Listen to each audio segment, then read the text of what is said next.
পশ্চিমবঙ্গের শিক্ষা, সাহিত্য, শিল্প, সংস্কৃতি, ইতিহাস, ঐতিহ্য, সম্প্রীতি রক্ষা করতে, এবং যে লেফট ইকোসিস্টেম স্বাধীনতার আগে থেকে স্বাধীনতার পরে গড়ে উঠেছে, যাকে দক্ষিণপন্থার উত্থানের সঙ্গে সঙ্গে মন্দির মসজিদের রাজনীতি, হিন্দু মুসলমানের বিভাজন, বাংলাদেশি রোহিঙ্গিয়ার নাম করে আদিবাসী, তপশিলি, সংখ্যালঘু, তারপরে মহিলাদের উপর নির্যাতন বাড়িয়ে একটা উত্তর ভারতীয় সাংস্কৃতিক রাজনীতি করার চেষ্টা করা হচ্ছে, রিলিজিয়াস প্রোটেকশন করার চেষ্টা হয়েছে গত কয়েকবার।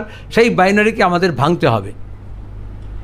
বাংলাকে বাঁচাতে হলে বামপন্থার পুনরুত্থান দরকার।